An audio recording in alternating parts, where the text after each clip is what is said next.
You know that shot in The Wizard of Oz when Dorothy and the Tin Man and the Cowardly Lion and the Scarecrow are walking on the yellow brick road, and if you look really close in the background, you can see the body of a hanging munchkin who committed suicide.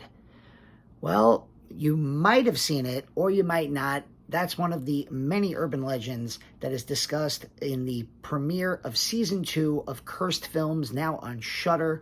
What is up, guys? It is Danny from the Lassercast, and we are talking this month about Shudder and their Halfway to Halloween extravaganza. Last night, Charlotte and I did a review of Candyman, which got put up. We also did a review of Halloween 3, which you can watch on our channel. And Pete and I did a deep dive into Near Dark, a vampire western directed by Oscar winner Catherine Bigelow in 1987.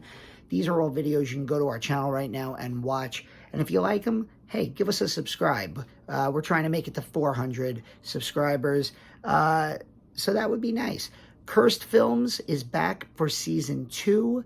It is one of the bright spots amongst many others of Shudder's Halfway to Halloween month.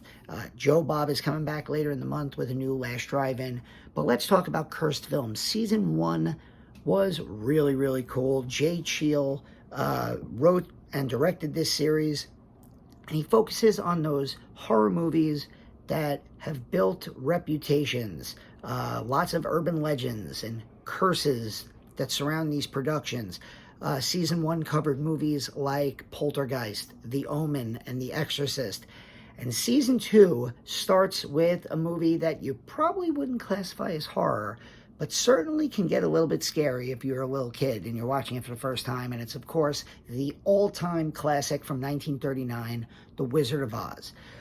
They start and they go into some of the urban legends that you've probably heard of, including the one we mentioned at the very beginning about the Munchkin, the actor who played a Munchkin who committed suicide. And if you owned a certain copy of the movie, then you can see him in the background swinging back and forth. And that in later prints of the movie, they've replaced the swinging Munchkin with a bird, a giant bird that is there. And the copies with the swinging Munchkin are extremely rare and go for big money on the tape trading market. But there's other stories you've heard. Jack Haley played the Tin Man in the film, but he replaced Buddy Epsom. What happened to Buddy Epsom? Well, they painted him with the Tin Man makeup, and he had a very bad reaction to it. Apparently, the chemicals in the paint wore off. It basically got into his skin and onto his lungs, and he could barely breathe, and it apparently affected him for the rest of his life and career. He dealt with respiratory issues as a result of that. They actually bring on, since we're talking about urban legends and myths, they actually bring on Adam Savage from Mythbusters, and they actually show him spray painting people with that type of paint to see if that myth of, Buddy Epsom almost dying from the respiratory issues, could that have actually happened? And he talks about that. Then you have some legacy talking heads who are legacies of the film. You have Margaret Hamilton, the Wicked Witch of the West. You have her son talking about a story that I had never heard, where apparently right after she gives Dorothy the "I'll get you my pretty and your little dog too," she gets on this elevator that's supposed to take her down while the big puff of smoke covers her. And the director wanted a big flame to come up, and apparently the broom and her hat caught fire, and she got very serious burns, 2nd and 3rd degree burns, where they had to get the paint off of her face, and it was like peeling parts of her skin off. She actually had to call home to her son and lie and say that she was like playing a mummy, so that when she came home wearing all the bandages, her son didn't freak out, which I thought was a nice little thing. They also show clips of Margaret Hamilton when she was older go on Mr. Rogers, and apparently she was trying to redeem her image as a nice older lady instead of, people thinking of her as the evil wicked witch, which I thought was cute. They also have Bert Lahr's daughter, Jane Lar. He played the Cowardly Lion, and she talks about some of the things that went on. I don't even know if they mentioned that there's that famous scene where he leaps out the window because he gets scared of the wizard, and apparently he leapt too early, and when he goes through the glass off screen, he apparently missed a crash pad and got very seriously hurt. I'm not even sure they mentioned that, but that's another urban legend attached to this, cursed production. They also talk to one of Judy Garland's daughters, and they get into how she was treated on the set, Judy Garland, and how the treatment that she dealt with may have inadvertently led her to addiction problems later on.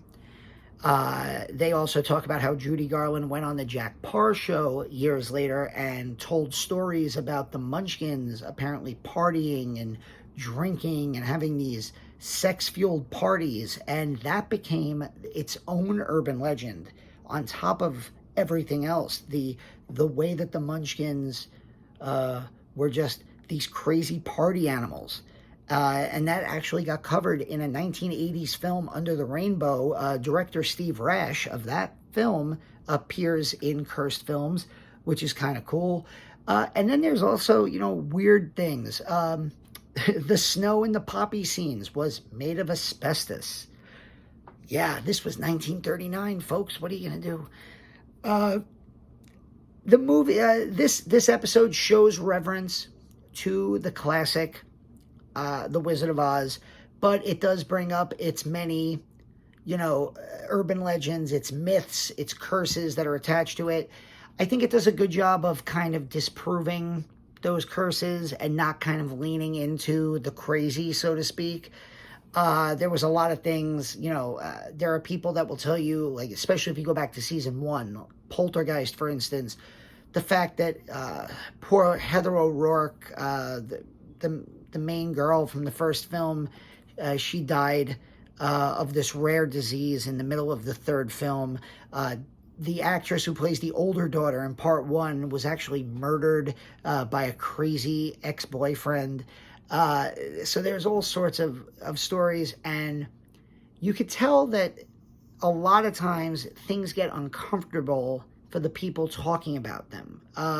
So I like that Jay Cheel addresses the curse aspects, but then he also brings in talking head figures to kind of give the opposing view, the kind of sane, rational view. One of them is John Frick, who is an author who talks about The Wizard of Oz and the production, and he's very quick to kind of, defend the movie against these curse allegations.